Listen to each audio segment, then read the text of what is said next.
Dark Souls 3 is widely considered to be the point in the series where spells are at their weakest. Whether or not that's true is up for debate, but what I can say for certain is that if the spells are weaker, in exchange, the players are given a reliable way to replenish them with the return of focus points. This isn't as generous as Demon Souls or Dark Souls 2, where you can replenish spell uses infinitely. After all, they were still attempting to finally tame the spells which had ran wild for so long. So in this run, we're going to find out if spells are really that much weaker in DS3. This is going to be a magic-only run, but we are not allowed to replenish our spells at all. This means no ashen estus, no hidden blessings, and no simple weapons or anything else with FP regen properties. The only way we can replenish our FP is by resting at a bonfire, which is fair since this also resets the whole level.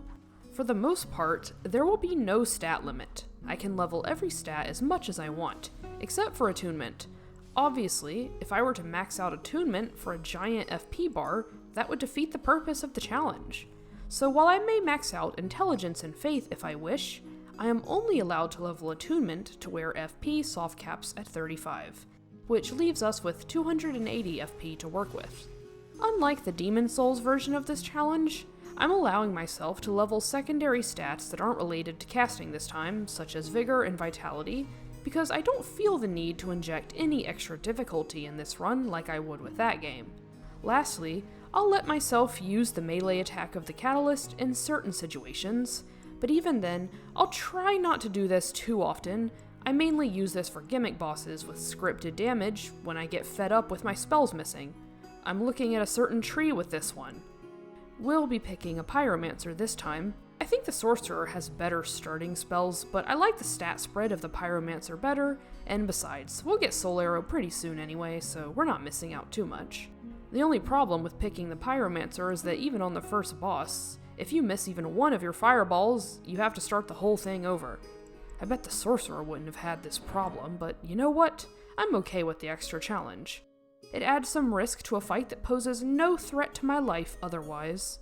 As long as you avoid spamming and don't hit him while he takes reduced damage during the phase transition, you should have just enough FP to do this without the flask. As we move on to the first level, I'll play it safe and put all the levels we got from him into attunement.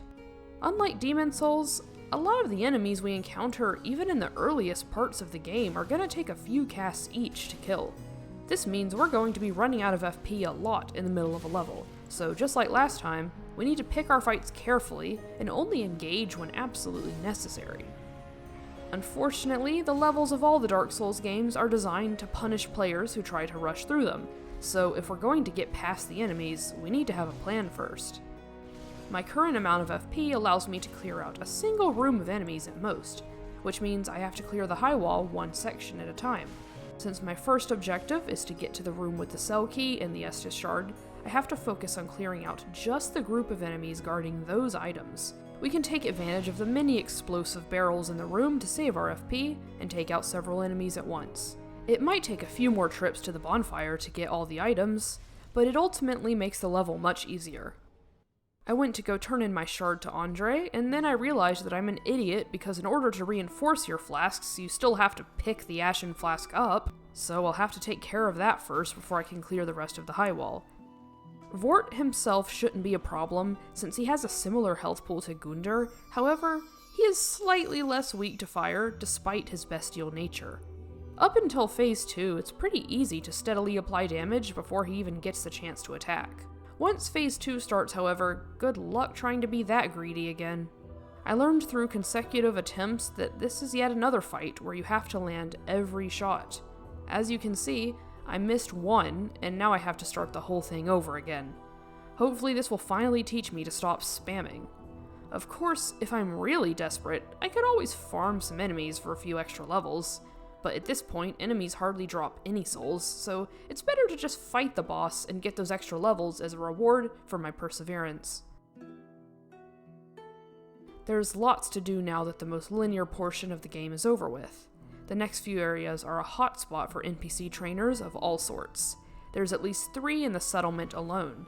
As a mage, there's a real reason to go out of our way besides making Firelink feel less lonely. We can take the super secret shortcut to the bonfire to quickly meet up with Yoel again for a free level. It would have been better to focus on FP, but I decided that I wanted more vitality, and for some reason, it's easier to invest in secondary stats when the levels are free. Freeing Cornyx is our next priority, since he's the only NPC in the game who can upgrade a Pyromancy Flame, and Pyromancy is especially important for getting through the early game. I got invaded by Aldrich here because I wasn't really thinking about the fact that I was embered, and while I could take the coward's way out, I chose to defend my ember this time around and challenge him, despite my blatant weakness. If healing weren't a factor, I could easily finish him off even with the limited casts I have, but my casting isn't fast enough to outpace his estus, and to top it off, he loves to spam that annoying healing AoE. In cases like this one, the environment is your best friend. If you roll around the edge of the cliff long enough, you'll eventually get him in a situation like this, where he's too stupid to go around the bridge, and instead R1s himself off the cliff. This is the most unhelpful I've ever been in this fight. Siegvord's probably wondering what the hell this stupid pyromancer is doing trying to fight a demon, but thankfully he's not as pathetic as his Dark Souls 1 counterpart, so he'll live.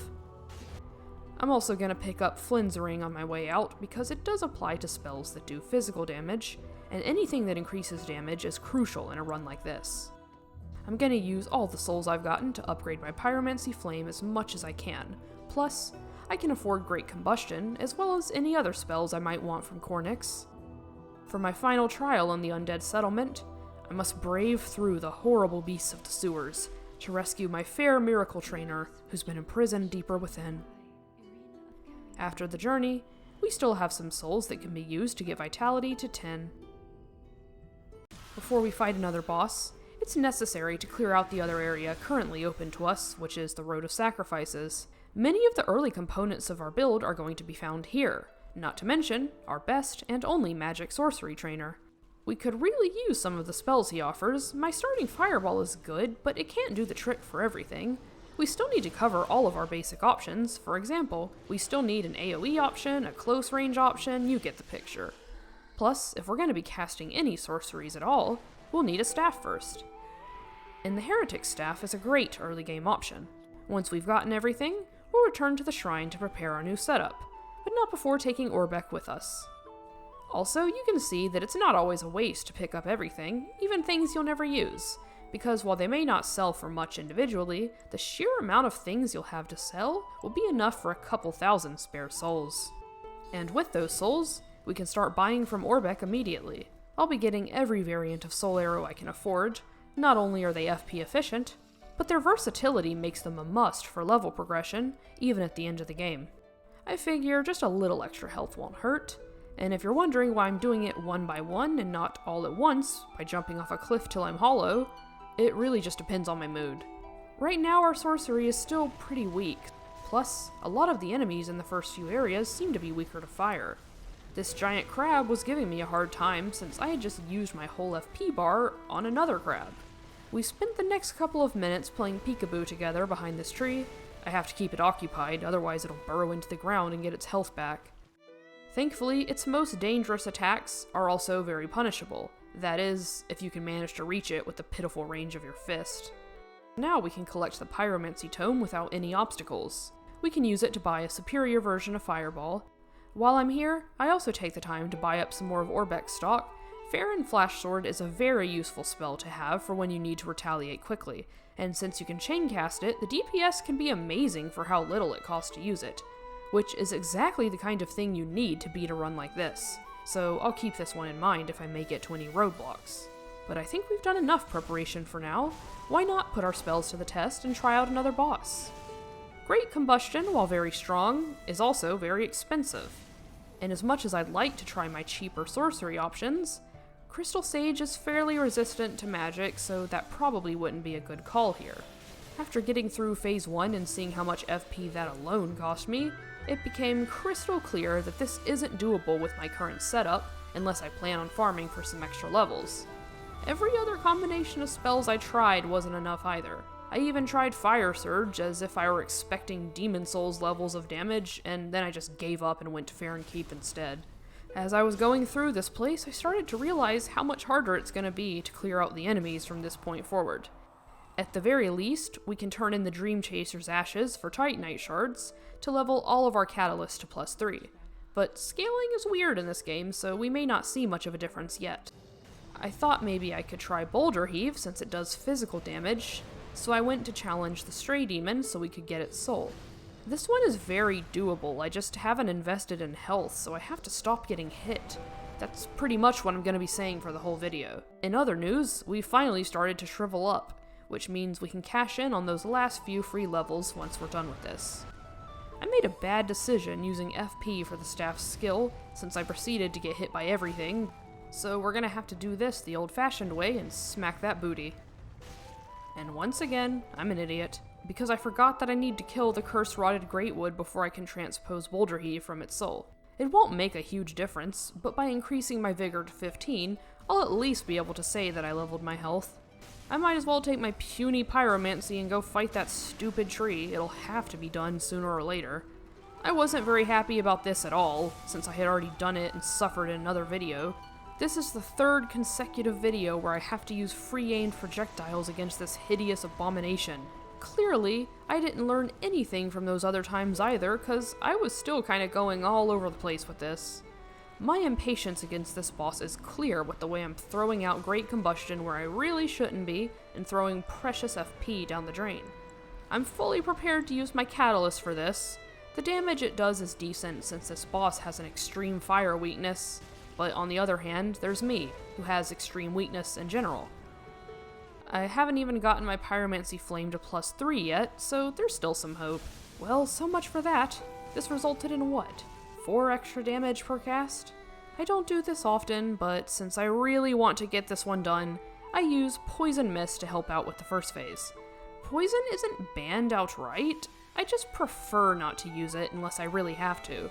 Sometimes the only way to beat lame tactics is by using them yourself. The poison kicks in on the very first tick against the Crystal Sage, and even when she teleports away, as soon as she resurfaces, the meter will start back up. By the time Phase 2 begins, we should have plenty of FP left to finish the fight without any issues. A few more casts of Great Combustion should get the job done. Even after the poison, this fight ended up being much closer than I expected. This time, I made sure to level FP and save the secondary stats for later. Heading back into Farron Keep, I returned to the bridge to get Lightning Spear. There were also some large Titanite shards here. Had I used those earlier, I could have gotten my Pyromancy Flame to +4. Shows you how well I planned this one. I know from experience that Crystal Hail is useless, so we can sell the Crystal Sage's soul guilt-free, along with our other soul items for 3 extra levels. We won't forget to talk to Orbeck for the Young Dragon Ring either, since that's kind of a required item for our playthrough. Now he's selling Pestilent Mist, which is basically your emergency spell when all else fails. We've got quite a ways to go to reach 30 intelligence, so we won't worry about this one yet. Instead, we're gonna save those souls, do a quick upgrade to our staff, then kill a few more things around the map until we have enough for one more level. I want to go ahead and reach the requirements to use all versions of Soul Arrow, especially considering the fact that the next boss I want to try is the Abyss Watchers. First, we buff up our staff a little with the skill, then we'll let the damage decide if using FP for it is worth it. Great Heavy Soul Arrow is a great spell if you want something with a good cost to damage ratio. It really shines in early and mid-game when you don't have a lot of options yet. I would even argue that in the context of this run, it's the best spell in the game. At this point, I was still trying to figure out how to manage my FP, so I mixed in a few great soul arrows that may have ended up hurting the boss run. The other spell in my wheel was Farron Dart, which isn't going to do any damage on its own, but can be great as a finisher in tough situations. But of course, you can always use the melee attack of the Catalyst for free if you prefer that. I was pleasantly surprised at how doable this one seems, even with the limited FP bar.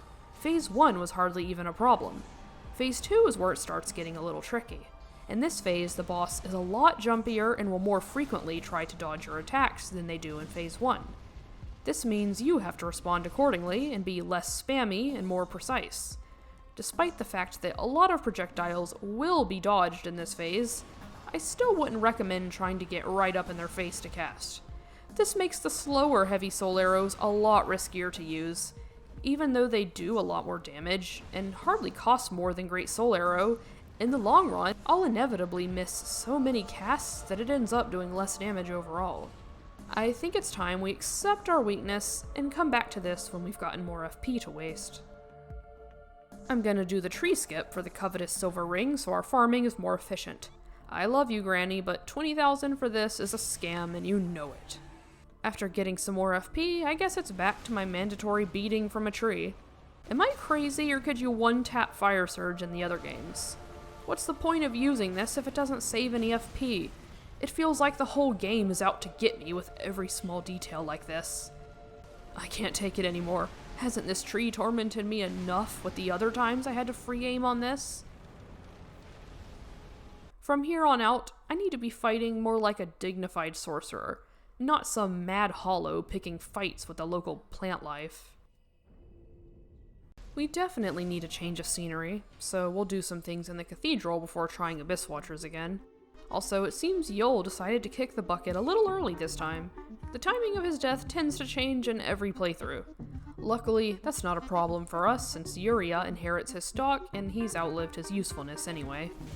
If you're like me and you struggle against the maggot dudes outside, you can always buy a torch to kill the maggots and stop the bleeding at the source. This is by far one of the worst levels to go through without blue flasks. The high-level gameplay here is going to consist of panic rolling my way out of the piles of enemies I've aggroed by running through everything, but it got me to the shortcut, so I must be doing something right. I realized that I haven't used miracles a single time, so I bought the Priest Chime from Greyrat since the wiki says it's the best one at my current faith level. We're gonna return to the cathedral to hopefully get enough levels to reach 20 faith and attune our first miracle. Each giant will give us a large Titanite shard, which is helpful, but what I'm really after in this level is Lloyd's Sword Ring. This will raise attack power by 10% at full HP, which is a game changer for boss fights. Aside from that, I also want to pick up the tome from the Mimic next door before I leave. With that, we have enough to level up one more time and use Lightning Spear. After upgrading our Chime to +3, so it's on par with our other catalysts, all that's left is to put it to the test. The Abyss Watchers are supposedly weaker to lightning than they are to magic, but as you can see, that damage just isn't worth it for how much more expensive it is. To be fair, magic has a lot more to boost it early on with the Crown of Dusk on top of everything else, and since miracles don't really have that, they're gonna lag behind even on bosses that absorb less of their damage. So we'll stick with magic for now and upgrade our staff to +4. I'm gonna try to finish the cathedral now that I've made it through the whole level, but before the Deacons, I remembered to bring my alluring skulls this time. Trust me when I say we're gonna need them. The Deacons are stronger against magic, so we'll have to use our pyromancy for this one. Hopefully without any free aiming involved. But it doesn't even matter either way because for whatever reason, Great Combustion decides it would rather hit some random guys in the back instead of the enemy I'm locked onto. But if I try to free aim it to prevent that issue, I miss anyway. I just can't win. For this fight, we're going to need to develop a real strategy to win. We can't just cast into the mob and expect a miracle to happen. After lots of trial and error, I figured out what I needed to do to beat this fight. Basically, we need a spell that can one-shot whoever is hosting Royce's soul. Boulder Heave is the cheapest spell we have that can achieve this, but there's a catch. It only works on the smallest Deacons, so if his soul goes to one of the big ones, we'll have to wait for him to get bored and move on to another one, which takes around 30 seconds each time. Right now, I still need to perfect my strategy because the Boulder Heave method still leaves me with no FP for Phase 2, but we'll come back to this. I actually have a few things I need to do in the Painted World. The first thing I need to do is get the souls from the Wilhelm fight, and he honestly kind of impressed me. I didn't expect him to kick me out of my shield. You could even say it caught me off guard. The souls from that encounter, combined with all the soul items I was able to pick up, was enough to get 2 extra levels for attunement.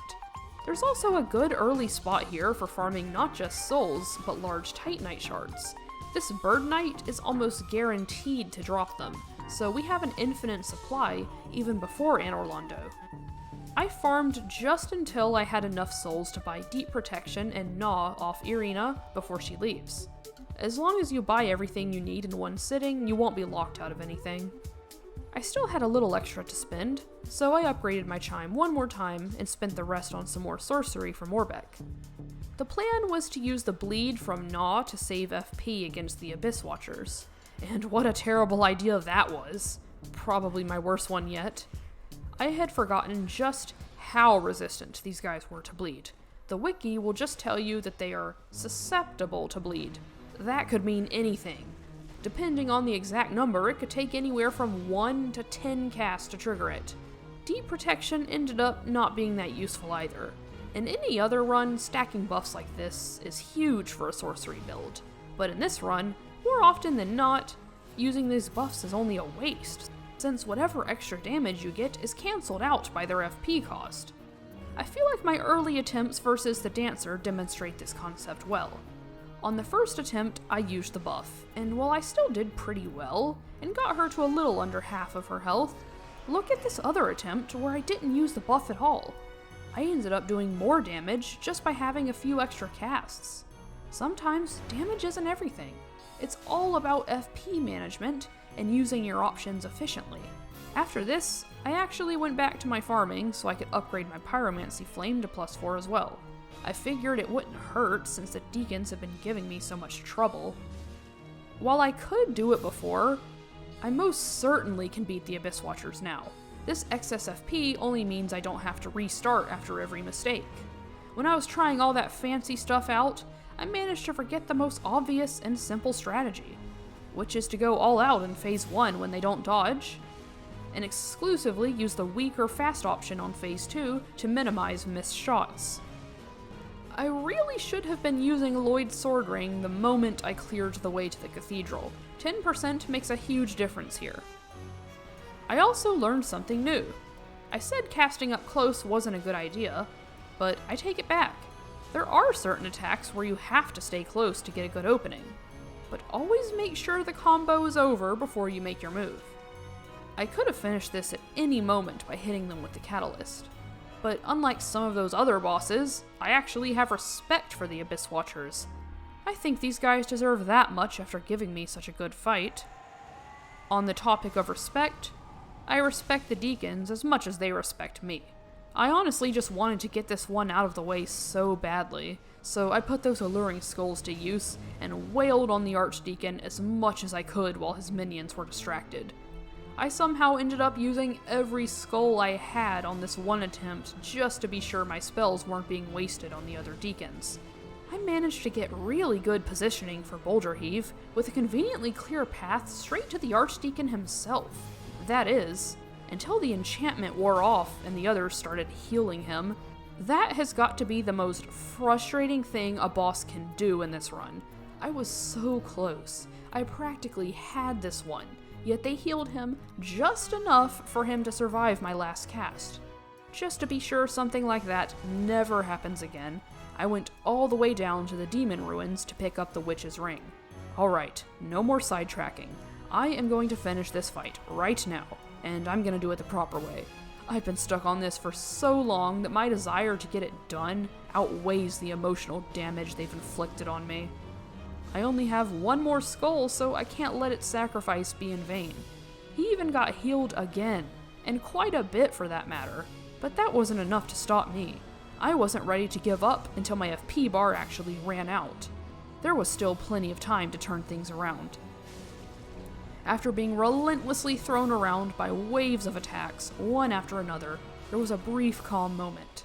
So I took a risk during this opening.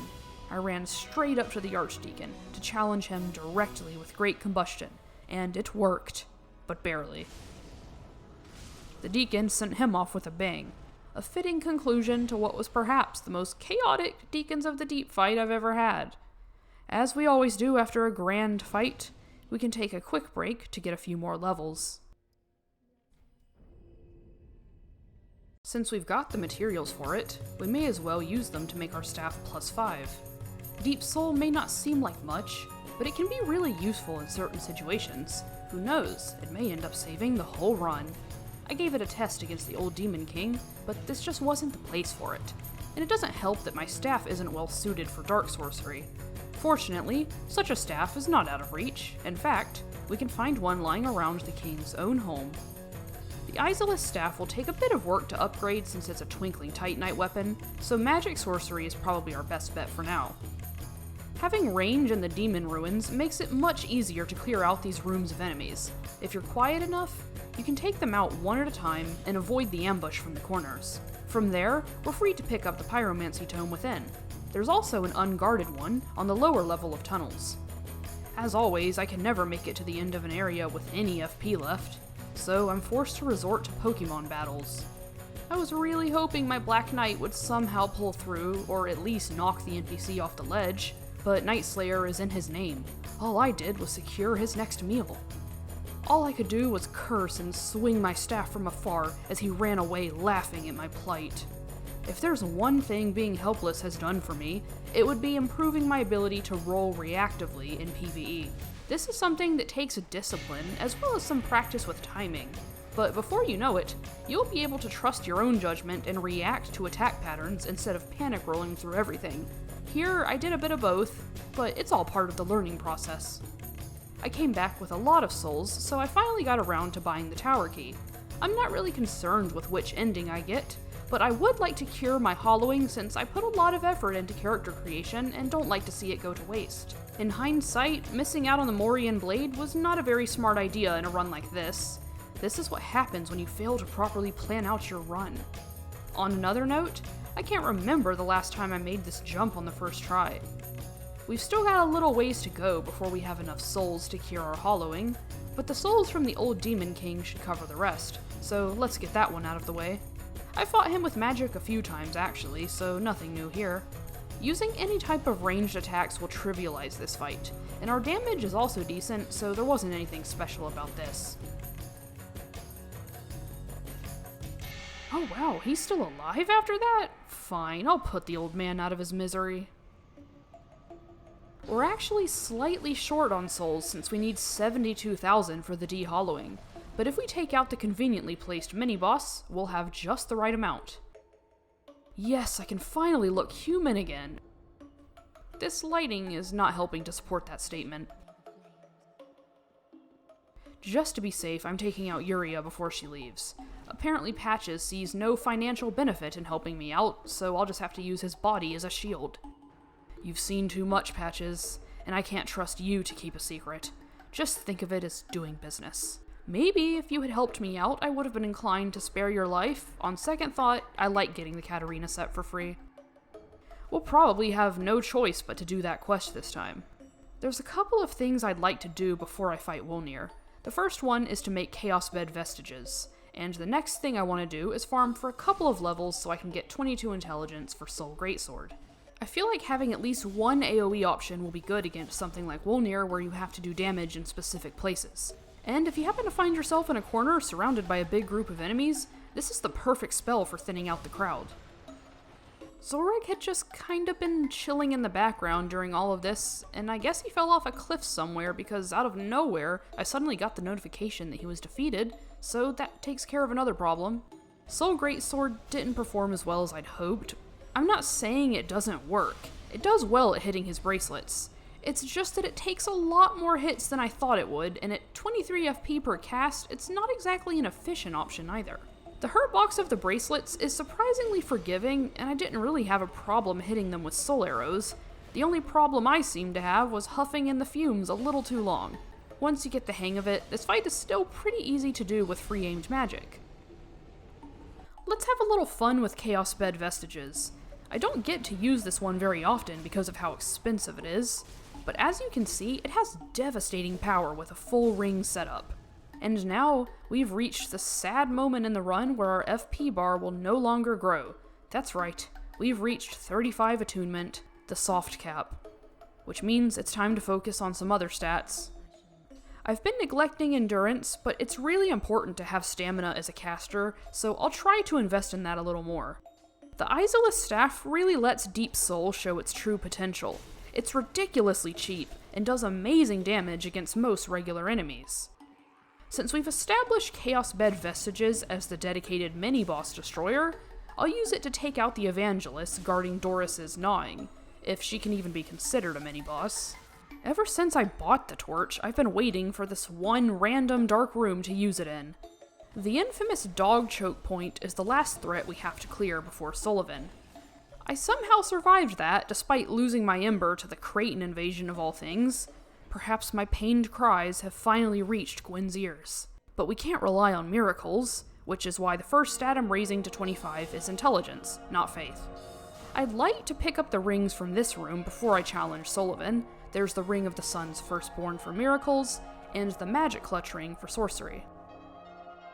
Clearing out those enemies lets us get one more level before the fight as well.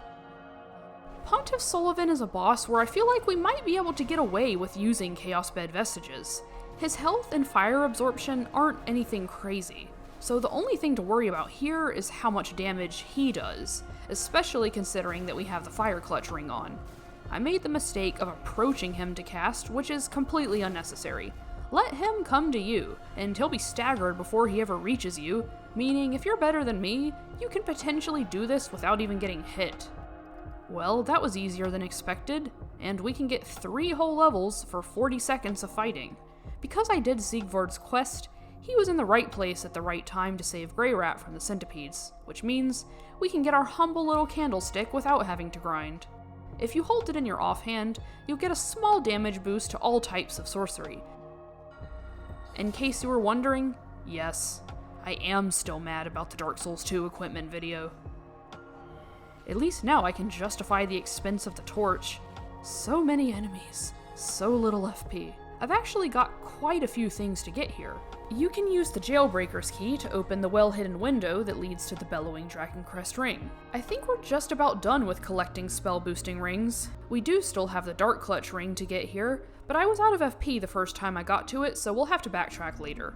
As I was making my way to the shortcut elevator, a giant rat chased me all the way here, rudely kicked me off of the elevator, only to change its mind halfway through and not even ride it. I'm going back down anyway for the Dust Crown ring, which never fails to get the attention of my cat, even with headphones on. And now I suppose we can finally get the heck out of here and go to the capital. One way or another. From here, we can pick up Logan's Scroll for some powerful sorcery, then proceed through the room to get Wrath of the Gods, and finally, we'll need to take out another Mimic for the Court Sorcerer's Staff, which will eventually be our primary staff for magic sorcery. But until we get above 52 intelligence, the Heretic's Staff will still be stronger. Now all that's left to do is the usual sweep of the area for any NPCs still lingering about. We'll do a little upgrading before we head to Yorm, then get a few more levels with the souls we accumulated from the dungeon. I do believe this fight would be possible with a limited FP bar even without Siegvard, since you can get bonus damage when he's staggered, but if nothing else, this fight is 100% doable with Pestilent Mist, since it scales off of enemy health and not defenses. It is just a gimmick fight, so we wouldn't really be missing out on much. That's why I think building a quest into this fight was a very creative decision. The beauty of this fight is the way the game leads up to it. The actual mechanics of the fight are secondary to the story it tells. Maybe that's just my way of trying to sound smart when I really just wanted an excuse for bringing along Siegvard. Who knows? But I do think it makes for a much more exciting fight than cast mist, wait a few seconds, cast mist again, rinse and repeat for 10 minutes. After all, I have to actively keep him alive since he's not a phantom and doesn't come back, so I felt like I was playing a support role while also having to know when to draw the aggro towards myself. Overall, it was a fun fight, even if this one isn't really my favorite. Watch this. It's funny that you don't even have to reload to get his gear. When he thinks you're not looking, he'll just do the deed right away.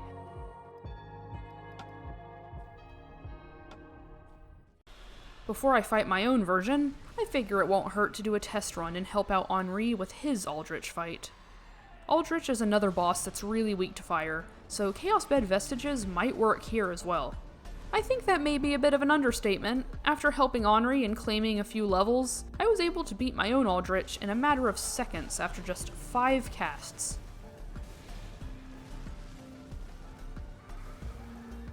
With the first 3 lords out of the way, we can, once again, get a few more levels, but also start preparing for a rematch with the Dancer.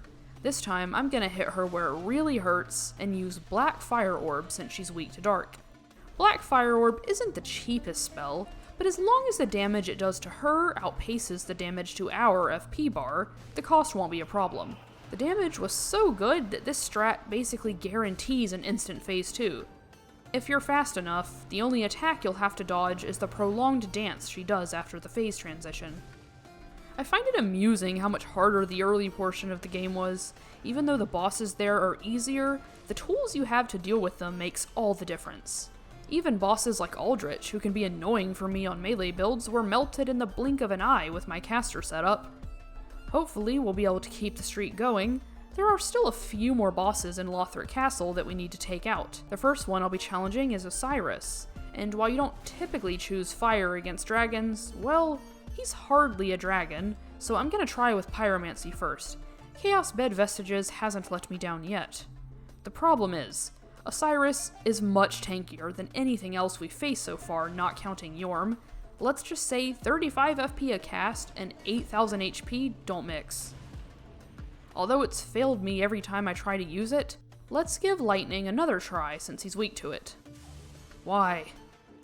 What excuse does that damage have for being so bad? Ironically, the last thing I need to improve it, the lightning clutch ring, is locked behind him, which sucks because I barely get any chances to use lightning as it is.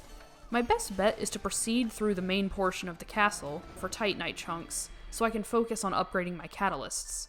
I was able to get my Pyromancy Flame to +9, and since I happened to find a Titanite slab as well, I figured I'd go ahead and max that one out first since it's the only Pyromancy catalyst I'll ever use. I made a mistake here by selling the Bellvine and Witchtree branch. Both of these can be held in the offhand to increase casting speed, which I really could have benefited from, since I've been rocking the minimum casting speed for the entire run. I gave Oceiros another go with the maxed out Pyromancy Flame. No luck there. Dragonslayer armor is a much more straightforward fight in comparison, so let's do that one first. Technically I could have used Pyromancy here as well, it's just that I'm so used to using magic here that I didn't really think about it. This fight really highlights the casting speed issue.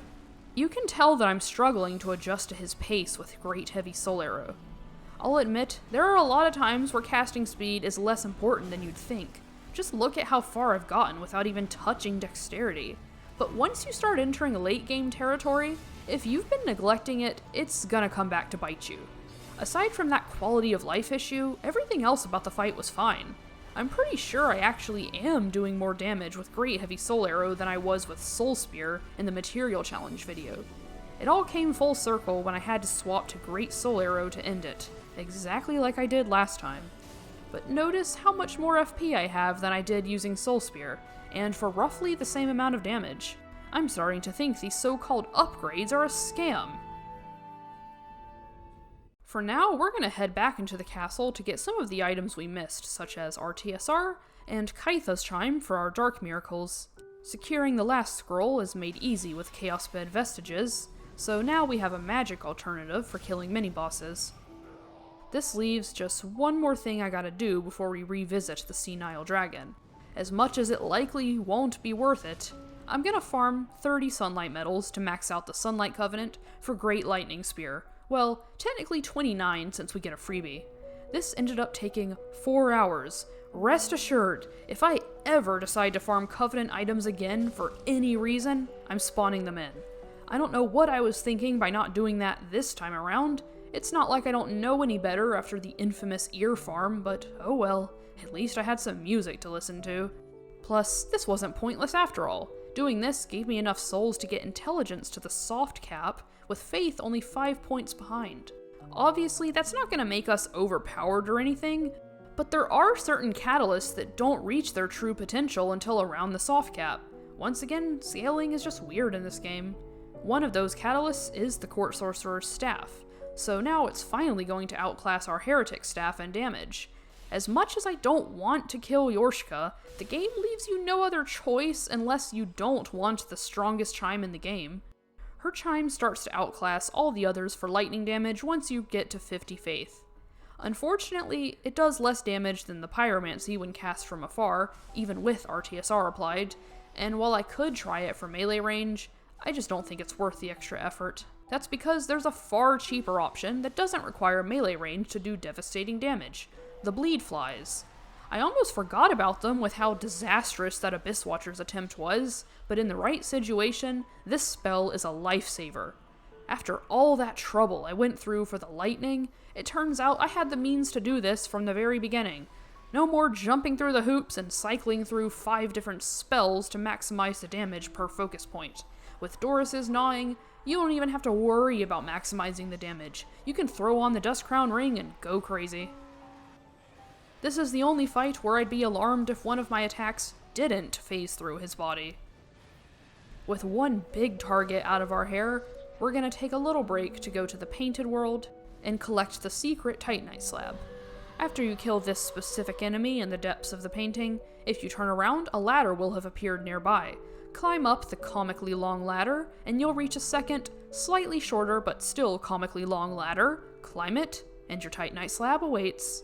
I'm using it on Yorshka's Chime because I'm determined to get my 4 hours of grinding's worth out of Great Lightning Spear. Champion Gundyr is a boss where we can make lightning work. His health is on the lower end of the late game bosses, and on top of that, he's weak to lightning. Also, since I haven't gone to pick up the lightning clutch ring yet, I might as well throw on the Dust Crown ring again to save on FP. I brought a shield with me so I could create openings by parrying, but apparently I've forgotten how to parry him just by not playing for a few months. As I always do, I tried to be stylish and use Lightning Stake for the last hit, but I was a fool to stake my victory on such a risky spell. Not only did I miss, but he took that disrespect very personally and became so aggressive that I was too scared to punish anything and almost got caught in a classic taunt to get bodied combo.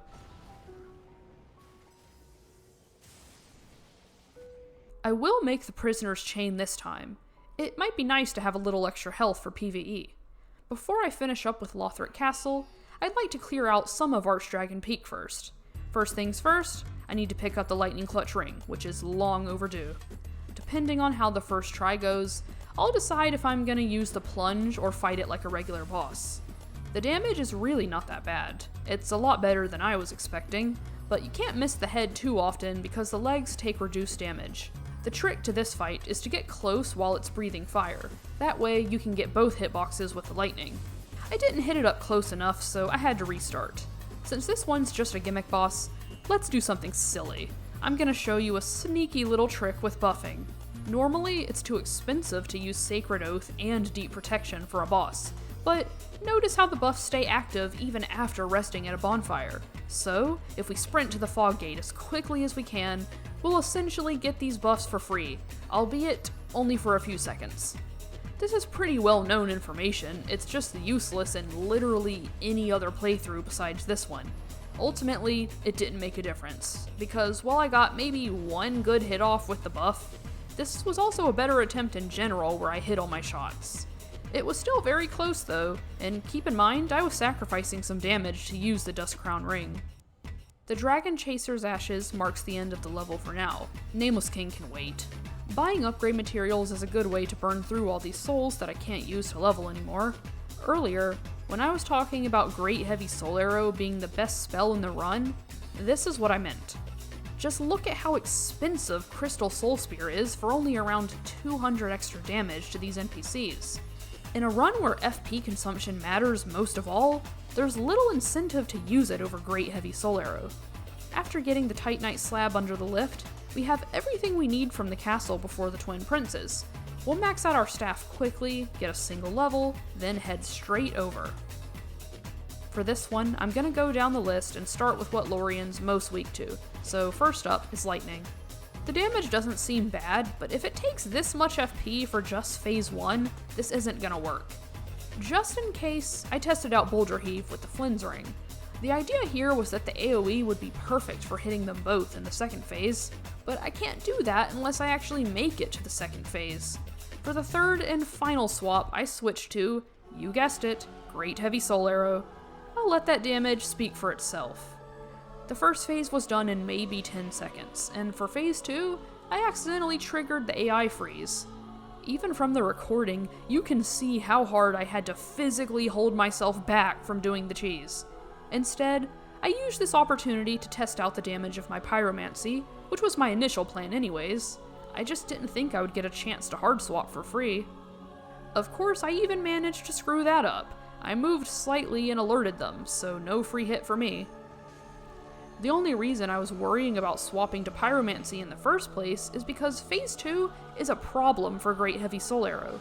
Its speed makes it impossible to capitalize on the brief moments where Lothric is exposed to you, and unlike the more expensive Soul Spear, it lacks the penetrative properties to hit both twins in one cast. Even that one isn't reliable enough to use in this fight. Even if you do manage to hit them both at the same time, Lothric takes a lot less damage from magic in comparison to his brother. At this rate, I was feeling stuck, and didn't know how I was going to manage Phase 2 without wasting all my FP on Lorien. But there was still one more thing that went unnoticed up until now. Something capable of alleviating all of the issues I was having with the second phase. Initially, I had doubts about the humble flash sword, but that was before I witnessed its true power. It's virtually a makeshift straight sword to allow a caster like myself to punish Lothric the same way a melee build does. And best of all, for all that damage, it only costs 4 FP to use, so even if we mess up, there's plenty of chances to make up for our mistakes. With this method, he still managed to revive Lorien twice, but by then, the outcome of the fight was already decided.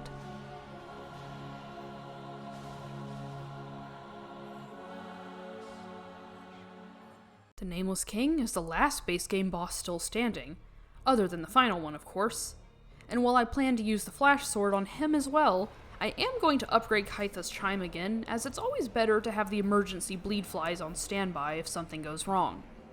There's not much to say about the King of the Storm portion. The War God himself will be the one who puts our sword magic to the test. Our damage is in a pretty good spot where it's nowhere near being strong enough to trivialize the fight, yet not so weak as to not even do yellow damage to his health. This was another fun and decently challenging Nameless King fight. The rhythm felt identical to most melee builds. You know, the typical pattern of waiting out his combos, occasionally going for a quick punish in between hits. The only advice I have for using the flash sword is never swing more than twice. You might be able to get away with it if you have max casting speed, but in my case, even casting twice could be risky. As long as you have good roll discipline, you should hardly ever get hit in neutral. Most of the times I got hit were when I got greedy and tried to take my turn too early. The key is to not panic after you get hit. That's when his delayed attacks get really dangerous. Once you get used to all his combos, you can have fun and make this fight your own. This is your opportunity to fight with grace and finish in style.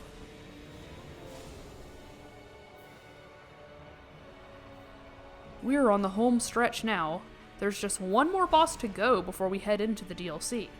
Soul of Cinder doesn't require any complicated strategy. A few basic spells will go a long way. I chose Great Heavy Soul Arrow as well as both sword spells. I accidentally attuned Great Soul Arrow instead, which I quickly noticed after that suspiciously fast casting speed. Phase 1 is where I have issues in this fight, but once Phase 2 starts, Great Heavy Soul Arrow turns it into a complete joke.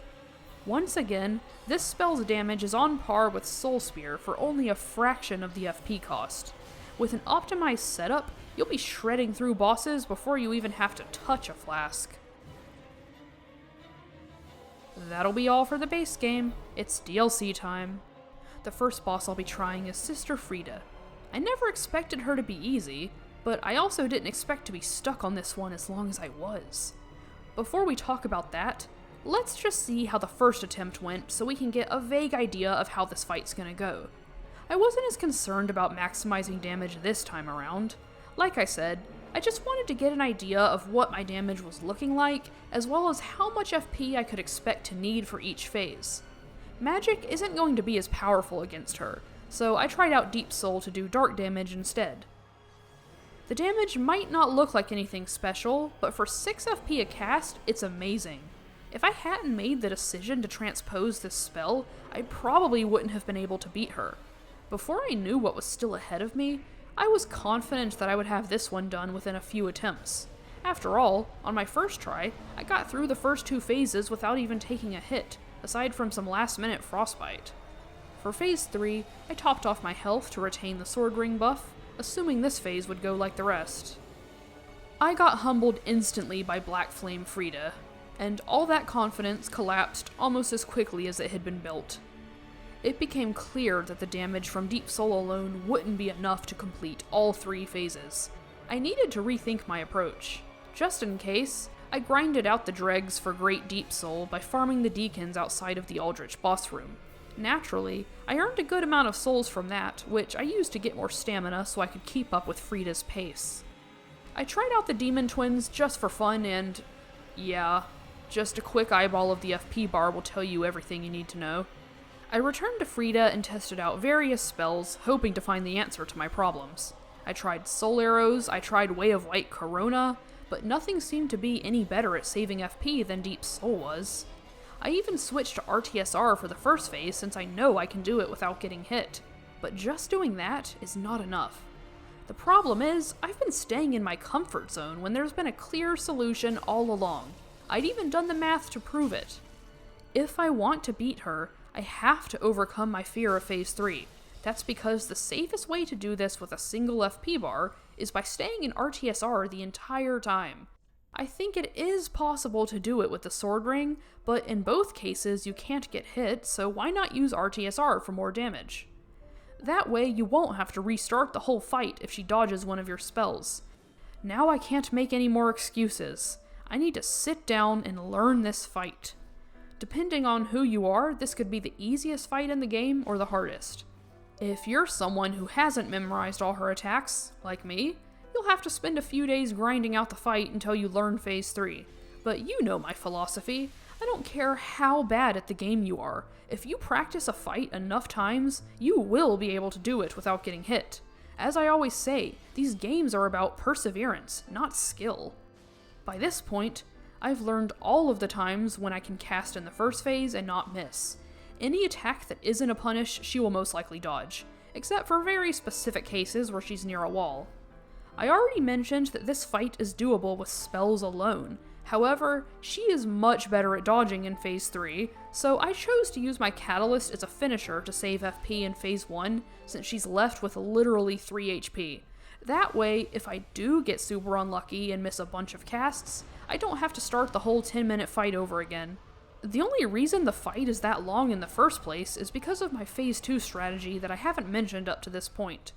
This is one of the few cases where poison is mandatory for victory, and with the Storyteller's Staff, we can apply powerful poison to Father Ariandel that kills him in just 2 casts. That's his entire health bar gone for only 30 FP with the Farron Ring. I also used the Catalyst to hit her out of her healing in this phase, mostly because it's faster and does negligible damage anyway. Even if I did use a spell in place of the 3 times I whacked her with the Catalyst, I would still be using a minimum of 222 of my 280 FP for all 3 phases. It's mainly for the mental buff of knowing I have 3 extra chances to mess up if I somehow miss enough for it to matter.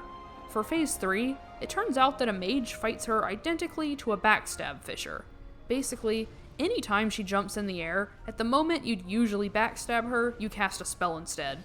Her jump attacks are great openings, but if you cast even a little too late, it's not guaranteed since she has time to dodge before you cast it. But that could just be a me problem since I haven't bothered to level up my dex. Aside from baiting out her jumps, the only other attack we're gonna punish is the final attack she does after going invisible. Once again, the same applies when going for a backstab. Towards the end of the fight, I started taking more risks and going for Great Deep Soul.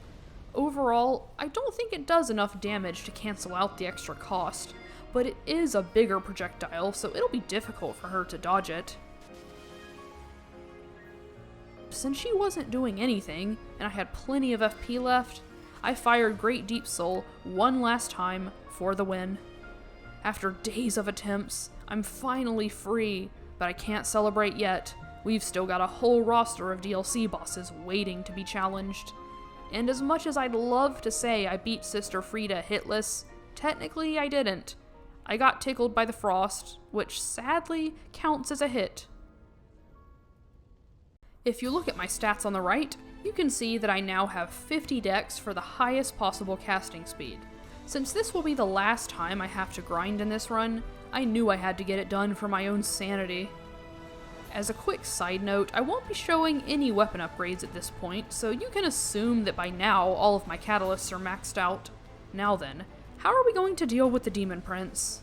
While Bleed is great at dealing with bosses that have high elemental resistances, it's way too expensive to get through 3 different health pools. The same was true for my cheaper spells as well. It didn't matter how well I was doing in the first phase, because the crazy resistances of the second phase messed everything up. Believe me, I would have used poison if I could, but of course, they're immune to poison.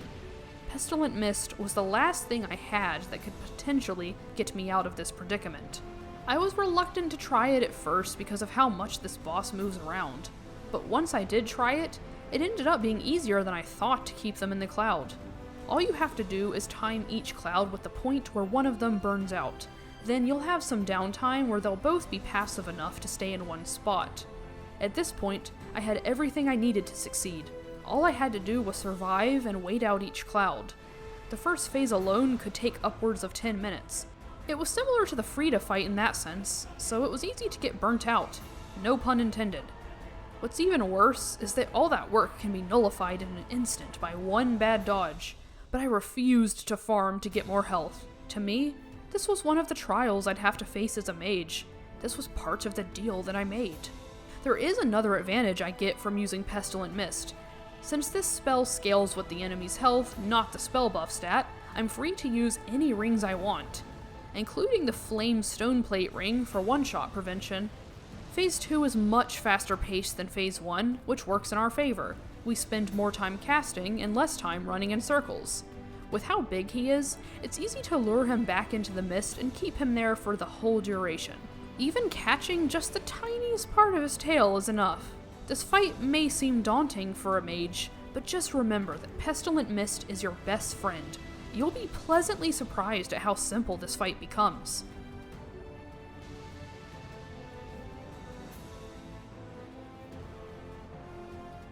We'll waste no time in proceeding to the Ring City.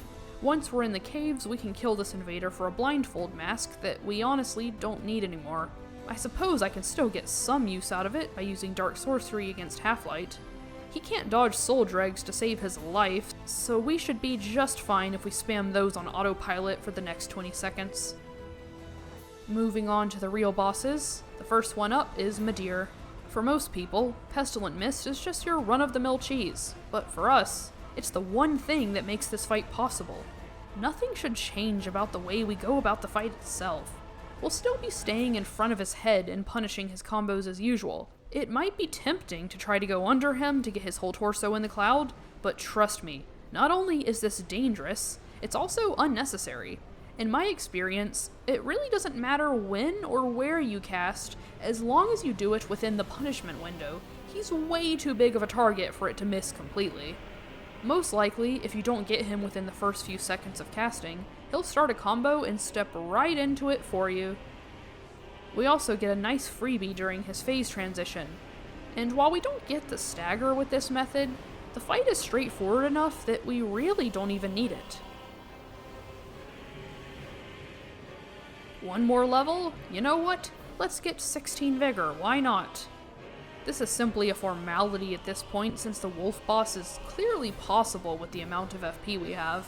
But just for good measure, I'll clear out the enemy versions to weaken it a little. Even though I wasted over half of my FP bar trying to hit the NPC and failing, this boss is so weak that I still wouldn't even consider it a close fight at all. In any case, now that we've killed every other boss in the game, we can move on to the true final boss of the game, Slave Knight Gael. For this one, I already assumed I would have to rely on at least one status effect with how much health he has. He also doesn't have any elemental weaknesses, so we need to get as much damage as we can from other sources before we rely on our magic. Using Bleed didn't go very well at all, so I moved on to my next plan. For phase 1, I used my magic as I normally would until I got him to his first phase transition. Oh, and don't forget to light the candle, otherwise you won't be able to see what you're doing. Once I was two-handing the Storyteller's Staff, I could use its skill to poison him. And once that kicked in, I would start whittling him down with my soul arrows. At least, that was the plan. Good luck getting him to stay in that cloud. But there's no need to worry just yet. All we have to do is reverse the order of the spells and it should still work just fine. Getting him to stay in the cloud is still a little tricky in the first phase, and if I didn't manage to do it in a single cast for both times, I would just restart since I can't really afford to waste FP like that. Each instance of poison will shave off 3,000 of his HP, and while we'll get slightly less damage on the second instance due to the model change, it'll still leave us with enough FP to finish the fight, but it will be very close. So much so that if I fall even a little out of range of the Sword Ring's buff, I'll have to top off my health to make sure I'm doing as much damage as possible. I can hardly afford to miss at all. Even missing just once can ruin the whole fight. That's why I brought in Heavy Soul Arrow as a slightly cheaper option, in the case that I'm left with less than 14 FP. I was just barely able to win, with what looks like no more than a single focus point left, if any, meaning it took literally everything I had to beat him. At first, I wasn't even sure if this was even possible, but after a long and arduous journey, we have now beaten everything in Dark Souls 3 without using a single blue flask. The difficulty level of this run went up and down. Early game was a struggle. Mid-game and some of late game was ridiculously easy, but other parts of late game, despite having a fully optimized build, were difficult to solve. I don't mind that at all though. To me, that was the most fun part of the run. Each boss was like putting together a puzzle. To use Friede as an example, the limitations forced me to try different strategies and push myself to improve. On the topic of magic as a whole in Dark Souls 3, I don't think it's as bad as some people will say, it's just not on the level of the other games. I think the biggest problem most people have is how long it takes for a mage build to get off the ground. Not to mention that the best catalysts don't become the best until you get your intelligence or faith towards the soft cap of 60. So yeah, magic takes some work in this game, but doesn't that make it all the more rewarding when it finally starts to pay off? Thank you for watching the video until the end. I hope you had fun. As always, I hope you feel inspired to do your own version of the challenge, but if not, I don't blame you. If you liked this video, keep an eye out for future uploads. You can even leave me an idea for the next one if you want. See you then!